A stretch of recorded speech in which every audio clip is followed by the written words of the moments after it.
Olá, seja bem-vindo, seja bem-vinda ao Frente a Frente que começa agora. A nossa entrevista hoje é com o deputado Léo Loureiro, eleito pelo Partido Progressista, o PP, com 27.130 votos. Ele é o presidente da Comissão de Saúde e Seguridade Social na Assembleia Legislativa e vice-presidente da Comissão de Constituição e Justiça.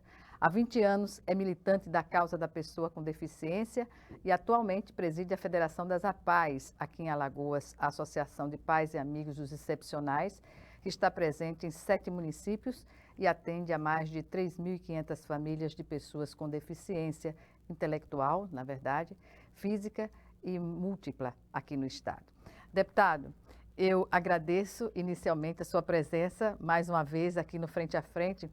E a primeira pergunta está relacionada aos motivos, né, que fizeram o senhor entrar na vida pública a ser deputado. O que foi determinante nesse sentido? E obrigada mais uma vez. Eu que agradeço, Gorete, seu programa, nós sabemos que é muito assistido, é muito disputado aqui na Assembleia, todo deputado quer fazer parte do seu programa. Então, deixa eu lhe falar. Eu entrei no movimento da pessoa com deficiência, no movimento Apaiano, em 2001. E aí 2013, já tinha 12 anos, mais ou menos, que a gente fazia um trabalho. E a necessidade da gente entrar na vida pública era justamente alguém que levantasse a bandeira, que pudesse discutir políticas públicas para a pessoa com deficiência. E nós não tínhamos esse representante.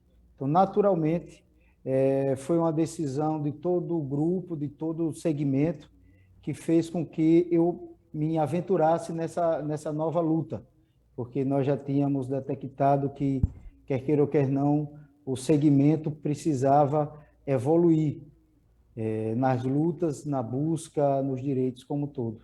E só a política pode fazer isso, né? Então, predominante foi isso, foi a nossa luta, que a gente não poderia nadar e morrer na praia. Nós precisávamos, na época, evoluir cada vez mais, evoluindo na luta e na busca dos direitos.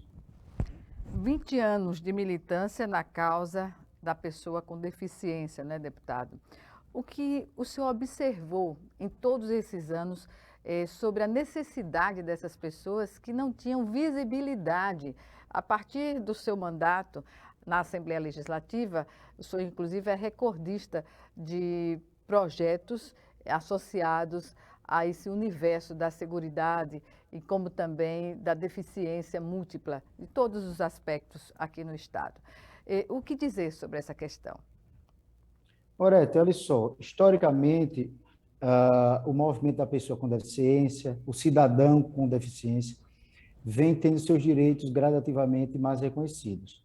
Se a gente analisar poucos anos atrás, não tinha essa discussão de televisão, na mesa, a gente não tinha esses direitos. Nós não éramos vistos. Eu digo nós porque nós somos militantes, e quem é militante também se enquadra, quando fala nesse segmento.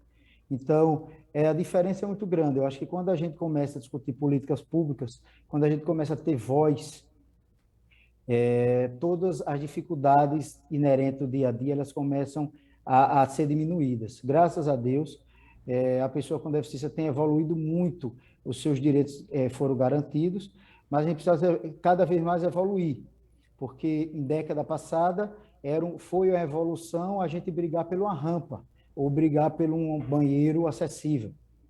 Só que nessa década, a gente não pode mais pensar só nisso. Nós temos que trabalhar na verdadeira inclusão social, na formalização do emprego, na qualificação dessa pessoa com deficiência, na toda a vida adulta. Então, começa, na verdade, a ficar mais complexo, né? A gente pensa que está chegando numa situação confortável, e quando você evolui, cada vez mais precisa de mais evolução, de mais discussão, porque a natureza da vida é muito complexa e as necessidades do ser humano cada vez mais ficam mais complexas. O autismo, que segregavam as pessoas no passado e agora é visto de outra maneira. na inclusão, que se pratica tanto no âmbito do governo federal, como no âmbito das assembleias, das câmaras municipais, através dos projetos que praticaram essa inclusão também. Nesse sentido, uma lei de sua autoria que torna permanente o laudo para pessoas com TEA, que é o transtorno do espectro autista. O que muda na prática com a aprovação dessa lei? Então, veja só, muito importante a sua pergunta. Vamos considerar que determinada pessoa, casal, pai, mãe, enfim, tem um filho diagnosticado com TEA, tá? Todos nós sabemos que o diagnóstico com TEA, ele segue aquele indivíduo pela vida inteira. Você imagina que de ano em ano, ou de 6 meses, ou em determinado momento, aquela criança, aquele jovem, aquele adulto, tem que voltar para passar por toda uma sequência de médicos para ter o atestado e dizer que ele continua com TEA.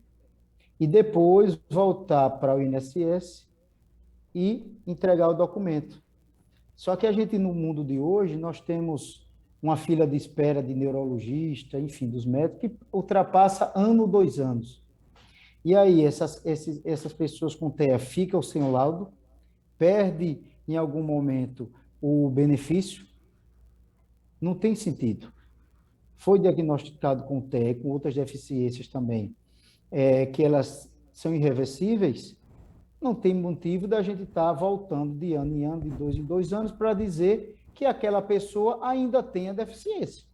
Para renovar o laudo, não é? Não faz sentido. Para renovar realmente o laudo, não faz sentido, entendeu? Então, é despesa, muitas vezes a família paga os testes e os exames particulares, são caríssimos, né? Mais o constrangimento, mais toda a peregrinação, e volta depois com a mesma coisa. Aí vai chegar lá, realmente ainda está com o TEA, com a TEA, tá bom. Está com o diagnóstico, agora você tem o direito de novo, quer dizer. E aí? Então, essa falta de sensibilidade, de humanidade, graças a Deus, a nível estadual, nós já conseguimos sanar. Existe um projeto de lei... Já foi sancionado pelo governador. Já foi sancionado, já foi. Inclusive, no governo federal tem um projeto de lei também caminhando. Nós já tivemos um momento com o deputado Arthur Lira, o presidente, para que ele paute, para que a gente possa realmente tornar, a nível federal, toda essa sistemática que vai mudar a vida de milhões de pessoas, de milhões de famílias.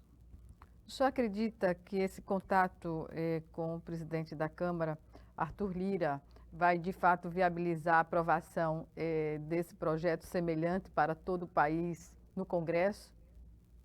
Olha só, Gorete, eu não tenho dúvida. Primeiro porque é um projeto de lei que ele só faz ajudar. E eu sempre acredito que o bem vence em todas as histórias. O deputado Arthur Lira se predispôs, claro que tem que rodar as comissões, existem algumas emendas, mas eu acredito que o Congresso como um todo, a Câmara Federal, não irá ir em contra isso, porque não prejudica nada, não atrapalha nada de ninguém, não, ao contrário, diminui o custo administrativo da máquina pública, né? Porque quantas milhões de crianças, pessoas e jovens têm que voltar? Então, esse problema, esse custo administrativo já não vai ter. Então, eu acho que só vem a somar. Agora, o que a gente vai estar próximo do presidente é que a gente possa, ainda esse ano, pautar para votar. Uhum. Ser votado ainda este ano. Entre os projetos direcionados à pessoa com deficiência de sua autoria, deputado, há um que regulamenta a profissão de intérprete de Libras da língua brasileira de sinais. O que representou, de fato, na atividade profissional dessas pessoas? Então, Gorete, olha só, nós sabemos que tudo que é novo, ele precisa ser trabalhado, sancionado e debatido para que a gente possa derrubar preconceitos. Por exemplo, o governo do estado, ele tinha dificuldade, não conseguia fazer nos concursos públicos de intérprete de Libras. Então, eles contratavam via... prestadores de serviço. E monitores. Uhum. Então, nós demos a condição que essa possibilidade que o governo possa fazer esses concursos, isso a nível estadual e nível municipais. Sem contar que quando você começa a realmente a criar a profissão, efetivar, deixá-la oficial para o órgão público, para essas ramificações, a gente sabe que isso tem um poder de cadeia muito grande, né? Ela vai ramificando e o setor privado começa cada vez mais a valorizar. E a gente precisa realmente efetivar essa profissão que nós hoje já, digamos assim, não vivemos sem, na verdade, com intérprete e tradutor de Libras. Portanto, deputado, outra lei que é de sua autoria dispõe sobre a disponibilidade de brinquedos adaptados para crianças com deficiência em locais públicos e privados de lazer. É importante que a lei seja, além de aprovada, ela seja fiscalizada na sua execução para que realmente surta os efeitos desejados, não é? Como o senhor pretende encaminhar uma fiscalização também sobre a aplicabilidade da sua lei na prática? Vamos lá. Quando foi publicado, sancionada a nossa lei, na verdade se torna da Assembleia Legislativa, nós encaminhamos para o Ministério Público, Defensoria e Ministério Público Federal. Acredito que semana que vem eu esteja fazendo uma visita aos procuradores gerais, ao defensor geral, para que a gente possa explicar a eles a necessidade da cobrança. Nada mais, digamos assim, legal de que os próprios Ministérios Públicos e Defensoria cobrem também, junto conosco, as prefeituras. Eu acho que essa corrente ela sai muito mais forte, muito mais efetiva. Então, nós vamos, sim, procurar os ministérios, Ministério Público Federal, Estadual e Defensoria, para que realmente faça a conscientização aos níveis dos executivos e aos órgãos privados, porque a gente sabe que, com toda dificuldade, nós também entendemos que, principalmente os privados, têm dificuldade na compra de algumas adequações, mas também tem alguns brinquedos, algumas situações que não requer custo financeiro tão alto. Então, eu acho que é um paradigma que nós precisamos aproveitar e trabalhar também essa quebra, porque todos nós temos o direito de se divertir, de passear e ter acesso, e fazer a verdadeira inclusão. Então, é pensando nisso que a gente cria nossos projetos e que vai fazer a luta, né, batalhar. Ainda sobre a questão dos intérpretes de Libras, eu queria destacar aqui que foi a partir dessa lei que tem viabilizado com que as propagandas, programas institucionais dos governos nas TVs, entre outras formas de expressão, passa a valer, não é, a presença do intérprete de Libras, e isso é importantíssimo não só para os profissionais, não é, os intérpretes, que necessariamente não são surdos ou mudos, Sim. mas, sobretudo, para o universo dessas pessoas que não estão, digamos assim, são subnotificadas até, não é? Claro. Foi com base nesse pensamento, como você falou, que no começo da pandemia, nós protocolamos e foi aprovado esse regime de urgência, justamente essa obrigatoriedade. Por quê? Qual era a nossa sensação? Que a pessoa com deficiência auditiva, o surdo, que precisava de uma comunicação, ela não tinha essa comunicação. Então, como é? Se a gente que ouvia, nós ouvintes, nós não tínhamos facilidade de entender o coronavírus na época, você consegue avaliar quem não tinha essa facilidade, quem tinha essa deficiência. Então, nós conseguimos aprovar e hoje já é realidade em várias situações que também nós vamos levar ao Ministério Público, porque a comunicação ela é um direito de todos. Então, a gente não pode, por um problema ou por outro, algo que apareça, ceifar o direito desse segmento dessas pessoas. Que é expressivo aqui em Alagoas, não é? Sim, sem dúvida. Nós temos uma grave, como em todo o Brasil, uma subnotificação, né? Porque essa subnotificação ela parte tanto antigamente de uma falta de estrutura dos serviços públicos, de identificar, diagnosticar e trazer para o atendimento, quanto também uma cultura da própria população à época.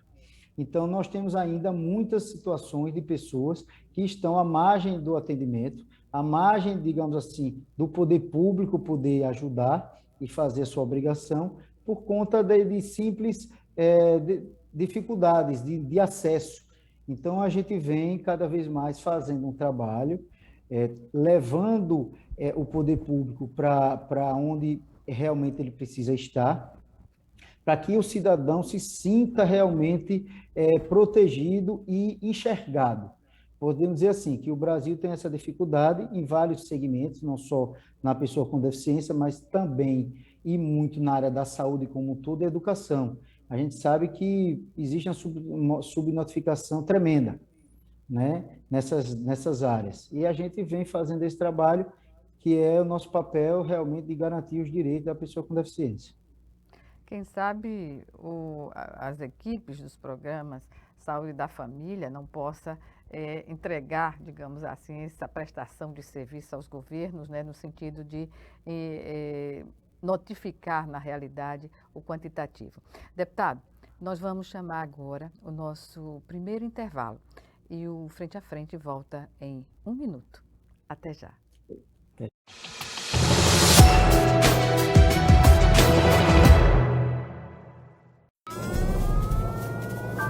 Há mais de 40 anos, um grupo de médicos criou uma organização de emergência médico-humanitária capaz de oferecer ajuda às pessoas em meio a desastres naturais, epidemias ou guerras, atendendo os mais necessitados sem se importar com raça, religião ou ideologia. Hoje, Médicos Sem Fronteiras envia equipes totalmente preparadas para responder a emergências por todo o mundo. Nossos profissionais são financiados por pessoas como você e eu. Conheça-nos, participe, apoie, porque juntos chegamos mais longe.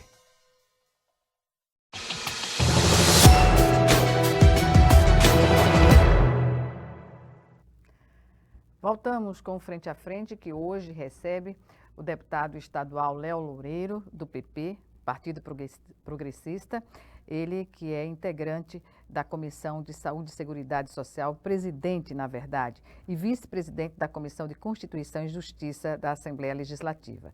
Há 20 anos, o deputado é militante da causa da pessoa com deficiência e atualmente preside a Federação das APAES, aqui em Alagoas, a Associação de Pais e Amigos dos Excepcionais, que está presente em 7 municípios e atende mais de 3.500 famílias de pessoas com deficiência intelectual, física e múltipla aqui no estado. Deputado, o senhor integra a Frente Parlamentar Interestadual em Defesa das Pessoas com Epilepsia, é isso? Sim. E, nesse sentido, o que se propõe essa frente parlamentar, no que ela tem atuado? Então, é uma frente parlamentar interestadual, através da UNALE, né, da União das Assembleias Legislativas, e a gente tem levantado justamente a mesma sistemática que a gente já leva na luta das pessoas com deficiência como um todo. Então, nós precisamos levar a problemática, levar a defesa e o estudo mais aprofundado do canabidiol, levar que o serviço público possa criar uma estrutura melhor para a gente poder trabalhar e absorver as demandas das pessoas com epilepsia. Que avaliação o senhor faz da sua vivência no parlamento, já que é a sua primeira legislatura, deputado? Gorete, eu vou lhe dizer uma coisa. Eu estava conversando há pouco tempo com alguns representantes de outros estados do movimento apaiano, e eu dei um depoimento e disse assim, ó, eu acho que nós que temos uma bandeira, uma luta, ela consegue ser muito mais trabalhada no parlamento. O parlamento, ele tem uma vida própria, onde a gente consegue estar com pessoas diferentes num momento igual.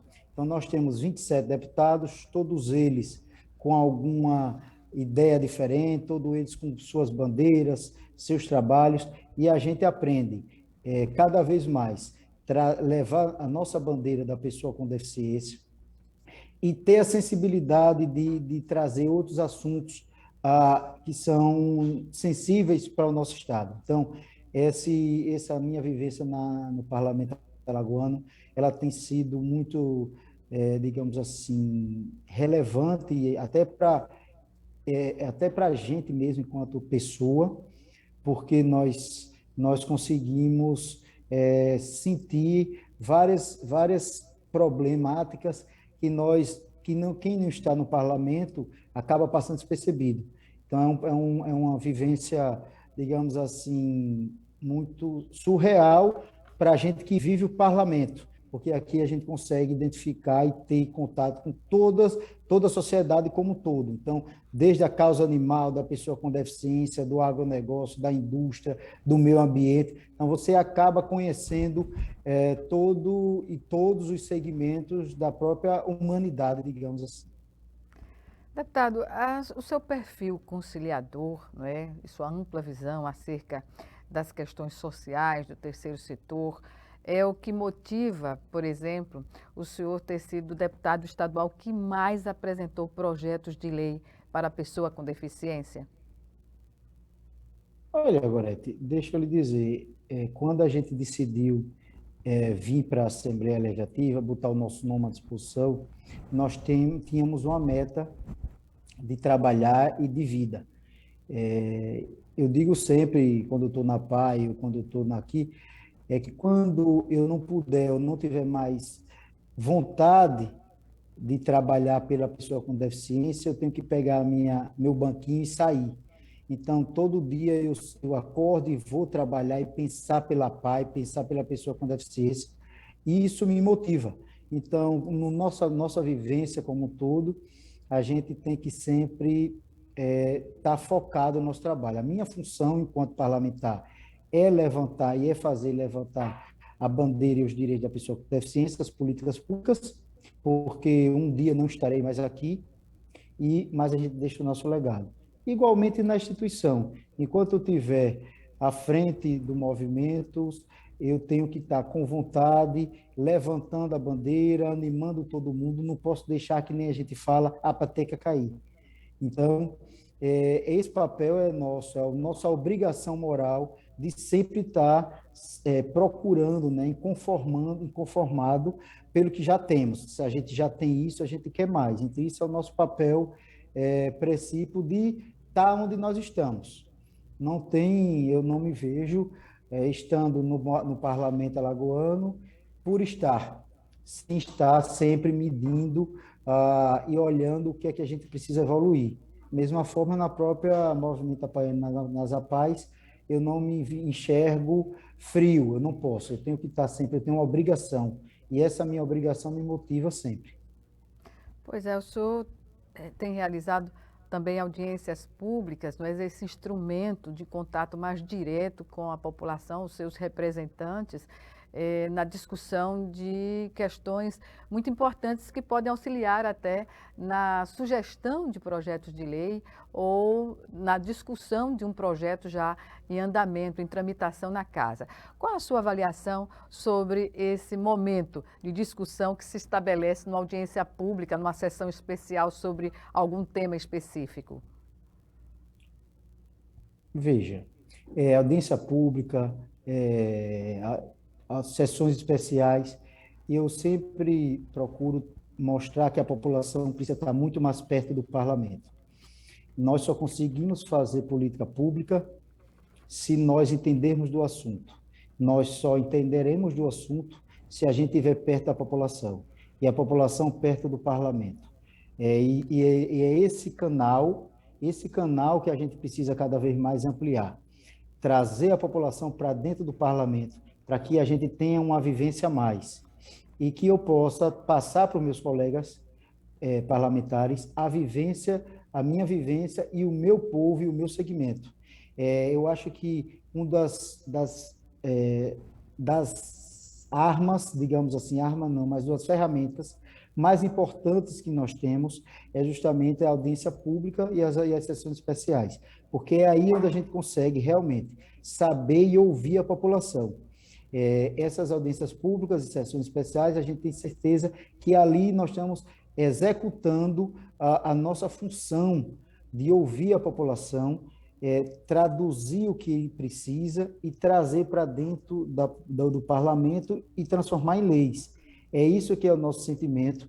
Eu acho que e a gente consegue mostrar para as pessoas presentes o que é que a gente está podendo devolver em troca daquele crédito, daquela confiança que é o voto. Então, nós sempre defendemos audiências públicas. Eu acho que a gente teria que ter mais e mais visibilidade, porque isso é muito salutar, é o diferencial para que a gente possa deixar a nossa casa, a Casa Tavares Bastos, mais próximo da sociedade. Deputado, estamos praticamente na estação, podemos dizer, do verão, quando a cidade enche, o estado enche de turistas, né? Isso não é algo que foi, digamos assim, interrompido um pouco com a pandemia, mas já estamos entrando no nosso novo normal. E eu pergunto, o senhor, como é autor de um projeto que trata da acessibilidade aos turistas, de que forma o senhor vê a participação do poder público em criar essas condições objetivas das pessoas, não só os alagoanos, mas para quem nos visita, ter garantida a acessibilidade? Toda a nossa, como eu digo, toda a nossa vivência, toda a nossa bandeira é trazer a inclusão e a acessibilidade. Quando a gente levanta e se defende, nós discutimos para o nosso povo esse trabalho. E a gente só pode receber bem o nosso turista se a gente trata bem o nosso povo. Se a gente melhora a nossa infraestrutura, nossa capacitação técnica para os nossos cidadãos, nos moradores alagoanos, a gente consegue, de cara e sem problema algum, receber os nossos turistas bem recebidos. Nós temos dentro dessa cadeia, desse grupo de turistas, nós temos várias. Nós temos pessoas com deficiência, pessoas com dificuldade de locomoção, que é o idoso. Então, quanto mais nós pensarmos em receber bem o nosso turista e o nosso turista com deficiência, nós também estamos aumentando o nosso turismo diretamente, visto que se nós analisarmos que mais de 20% da população, segundo o censo, 24% aproximadamente, tem alguma deficiência ou alguma comorbidade mais grave. Nós estamos dizendo que não, nós somos mais minorias. Nós estamos falando que é 1/4 da população. 1/4 da população que faz turismo precisa de atenção.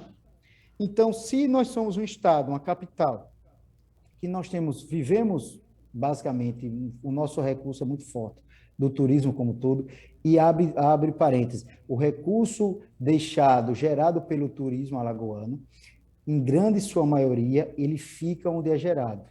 Isso é que é o grande X da questão. Quando nós temos em Piranhas, que gera turismo, o recurso fica na cidade. Isso é importante porque a gente desenvolve cada vez mais. Se a gente pode ter um olhar para 24% dessa população dizendo, Alagoas tem condições de lhe receber para esse turismo, para o turismo acessível, nós estamos ampliando cada vez mais. Então, se a gente já tinha um grande potencial para pessoas, digamos assim, sem deficiência, se nós melhorarmos cada vez mais a nossa estrutura de bares, restaurantes, hotéis, ônibus, táxi, calçamento, praia, a gente está ampliando de forma muito mais concreta e muito mais, digamos assim, alongando esse turismo em Alagoas, porque nós sabemos que também nós temos o pico de turismo, mas também nós temos os feriados, enfim, então a gente acaba dando esse movimento para Alagoas durante todo o ano, porque basicamente o nosso inverno não possa, em relação ao sul e ao sudeste, nós não temos inverno. Então, muitos turistas, né, acabam vindo na entre-safra, digamos assim, para Alagoas. Pois é. Isso tem que ser visto como acessibilidade, inclusive para aumentar o nosso potencial turístico e, digamos assim, econômico que o Estado tem aí disponível. Deputado, nós vamos agora para o nosso segundo e último intervalo. Já, é só 1 minuto. Já.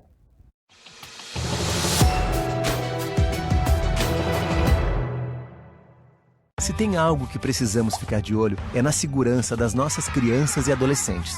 Violência sexual, uso de álcool e drogas, trabalho infantil. situação de rua e desaparecimento de crianças são exemplos do que precisamos prevenir e denunciar.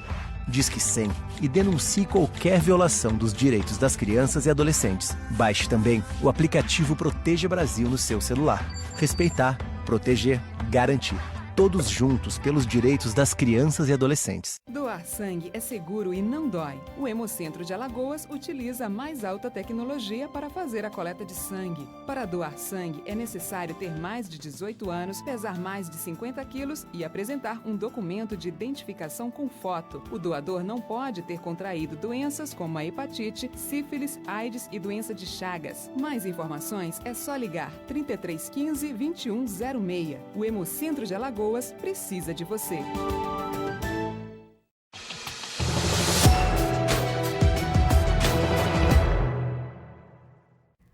De volta para o último bloco do Frente a Frente, que hoje recebe o deputado estadual Léo Loureiro, do PP, Partido Progressista. Ele que há 20 anos é militante da causa da pessoa com deficiência e atualmente preside a Federação das APAES aqui em Alagoas. Ele também é presidente da Comissão de Saúde e Seguridade Social e vice-presidente da Comissão de Constituição e Justiça na Assembleia Legislativa. Deputado, falemos, o senhor tocou no assunto da Covid durante o início da nossa entrevista. Eu queria lembrar aqui que o senhor é autor de um projeto de lei ordinária para a vacinação contra a Covid das pessoas com deficiência no âmbito do estado de Alagoas. Ou seja, o seu projeto de lei viabilizou que as pessoas com comorbidades, as pessoas com algum tipo de deficiência pudessem ter prioridade nessa vacinação. O universo que foi beneficiado com essa medida, isso é representativo, na sua opinião? Sem dúvida, e eu posso lhe afirmar categoricamente que, diante da força e da devastação que a Covid fez no Brasil e no mundo, eu tenho certeza que nós conseguimos salvar vidas, porque se nós, sem nenhuma comorbidade, quem não tem comorbidade, quem não tem deficiência, era complexo ter adquirido, ter infectado pelo Covid e muitas vezes, quantas vidas nós perdemos? Então, você avalie que as pessoas com deficiência, naturalmente, elas têm a comorbidade mais severa. A grande maioria esmagadora das pessoas com deficiência, infelizmente, principalmente em Alagoas, estão na linha ou abaixo da linha da pobreza. Que você já não tem uma moradia, você já não tem um espaço que tinha que ter que ficar recluso. Então, como é que nós não podíamos, para a pessoa de baixa renda, principalmente, ter uma pessoa com deficiência em casa, ou 5, 6 pessoas juntos, numa casa pequena, num barraco, ter que pegar ônibus, já estava com seus atendimentos terapêuticos, na grande sua maioria, suspenso, e aí nós tínhamos que dizer, não, você agora vai ser vacinado só na sua faixa etária.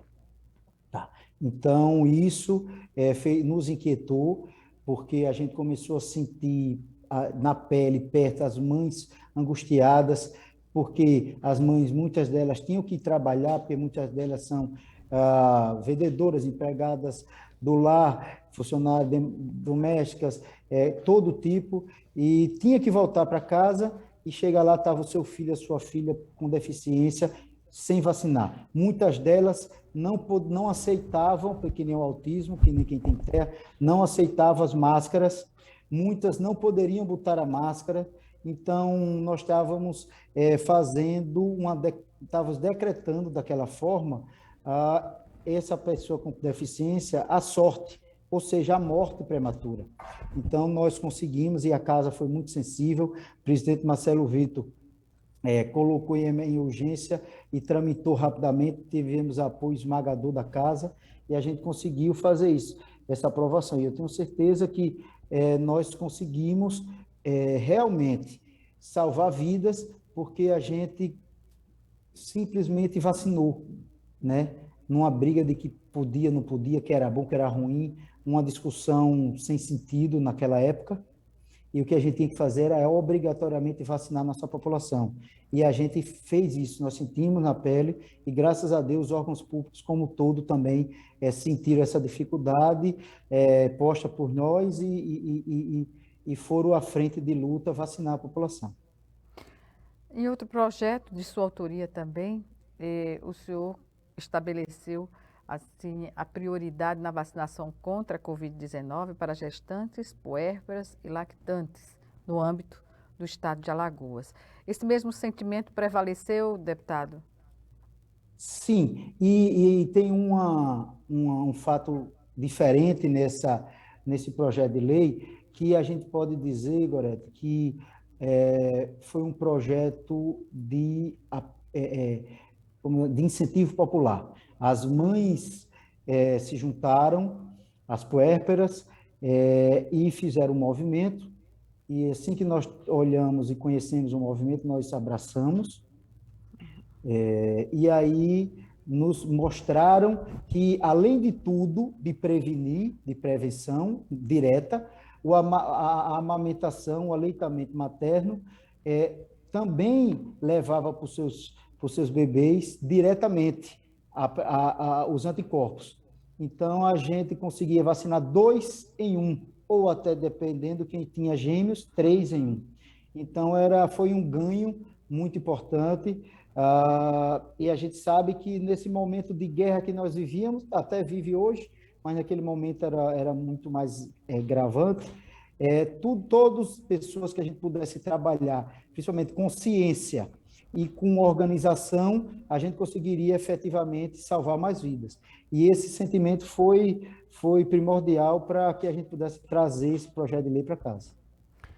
Deputado, agora, o que dizer na discussão que é colocada no plenário da Assembleia, tanto da LDO como da LOA, o que se observa do ponto de vista dos investimentos na saúde voltados para esse segmento dos portadores de deficiência?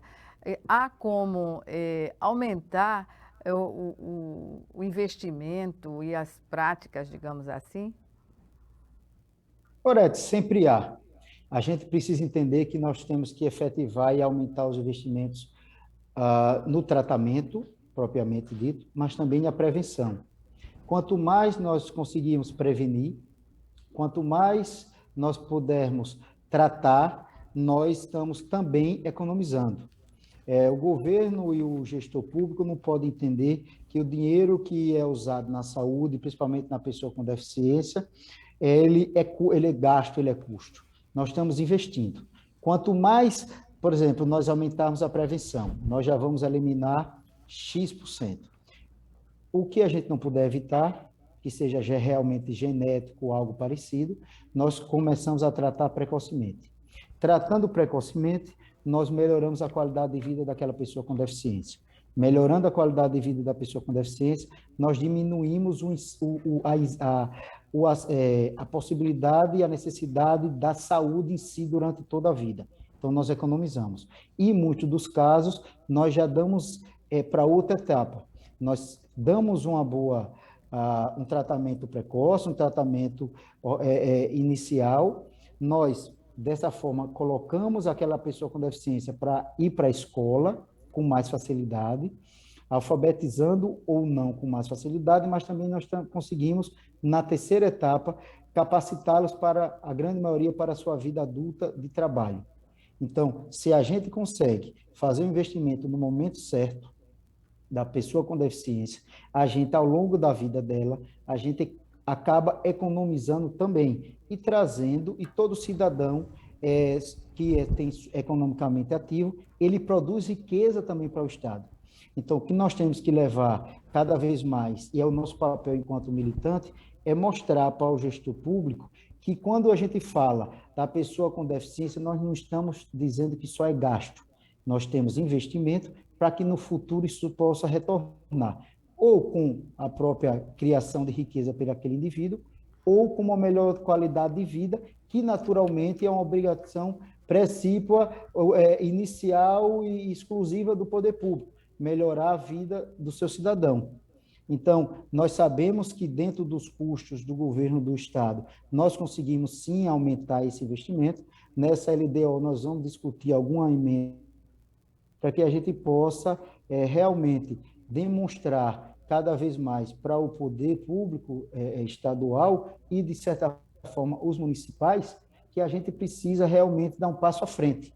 Nós não podemos trabalhar e pensar no tratamento e nas políticas públicas da pessoa com deficiência apenas em dar cadeira de roda, em dar muleta ou dar uma cama, uma maca. Nós temos que, efetivamente, até pela própria tecnologia e a ciência hoje, nós temos inúmeras deficiências que a gente consegue realmente dar uma qualidade de vida, dar uma dignidade à pessoa com deficiência e mais, que já é fato, isso não é mais sonho, trazê-lo para a vida profissional e a vida natural de relacionamento, de família, enfim. Eu acho que né, a evolução da humanidade já nos diz isso. Então, essa é a nossa luta. Deputado, como presidente da Federação das APAES, né, aqui no Estado, com relação à estatística, como saber qual é a deficiência predominante aqui no Estado e qual o trabalho da APAE no dia a dia, né, com esse público?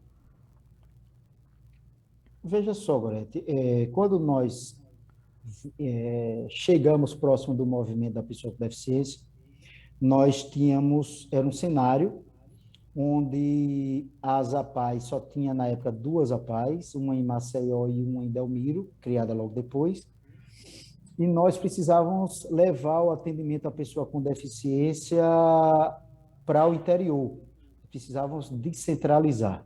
Então, o nosso primeiro passo foi começar a achar municípios de macro-regiões onde pudessem nos ajudar a abrir o serviço. E assim foi feito. Nós estamos aí com 7 instituições, mas já estamos, eu acredito que até o começo do próximo ano, nós inauguramos mais 2 ou 3 APAES em regiões, em macro-regiões bem específicas, porque a gente precisa cada vez mais, como eu estava dizendo agora há pouco, fazer um trabalho de política pública para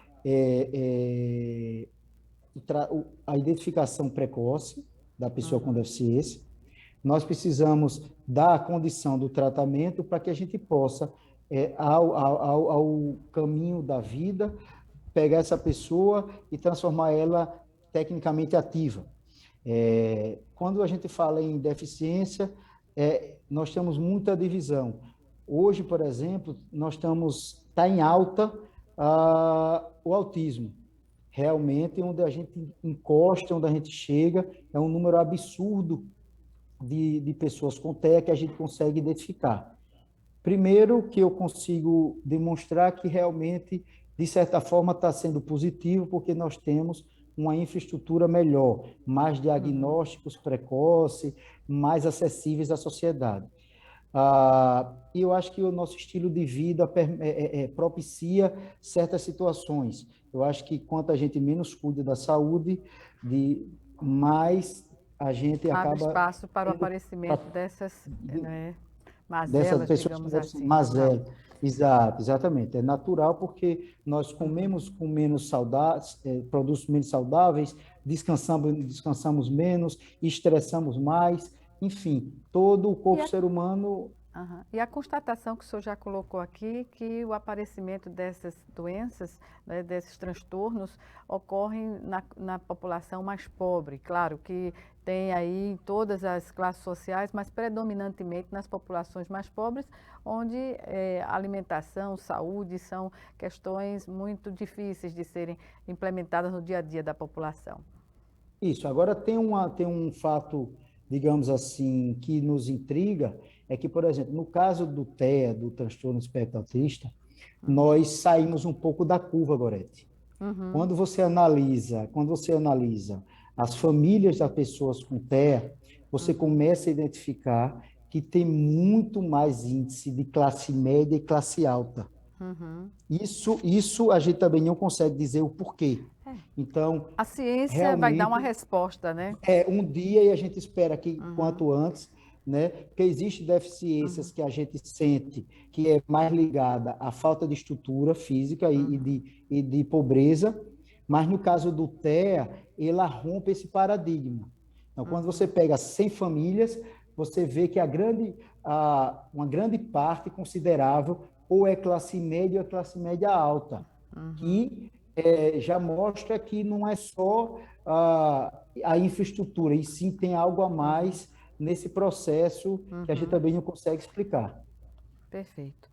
Deputado, eu lamento informar que estamos no minuto final da nossa entrevista, que poderia ter bem mais tempo para a gente abordar todas as questões, né? Não aceito não, então, não aceito. Eu finalizo este 1 minuto fazendo uma pergunta sobre o Congresso da PAI, que foi adiado para 27º Congresso da PAI, que foi adiado para 2023, claro, em função da pandemia, e suas considerações finais.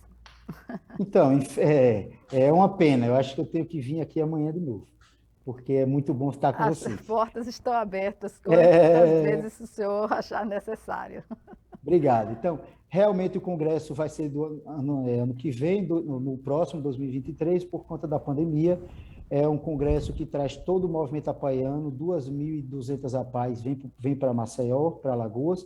Eu acho que vai ser um marco para Alagoas e para o Nordeste, que a gente possa mostrar para toda a sociedade alagoana o trabalho e o tamanho do movimento apaiano. Então, isso foi uma vitória para o nosso trabalho, né? E eu fico muito feliz, Gorete, de estar cada vez mais junto ao parlamento e podendo trazer para vocês, da TV Assembleia, que tem crescido muito.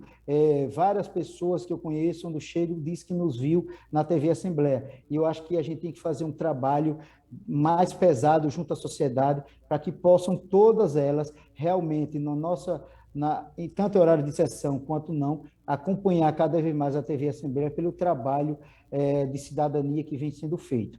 E assim, podendo fazer uma revisão geral da nossa estadia aqui na Assembleia, tem sido positiva, onde a gente tem trabalhado para a nossa bandeira, para a nossa pessoa com deficiência de Alagoas.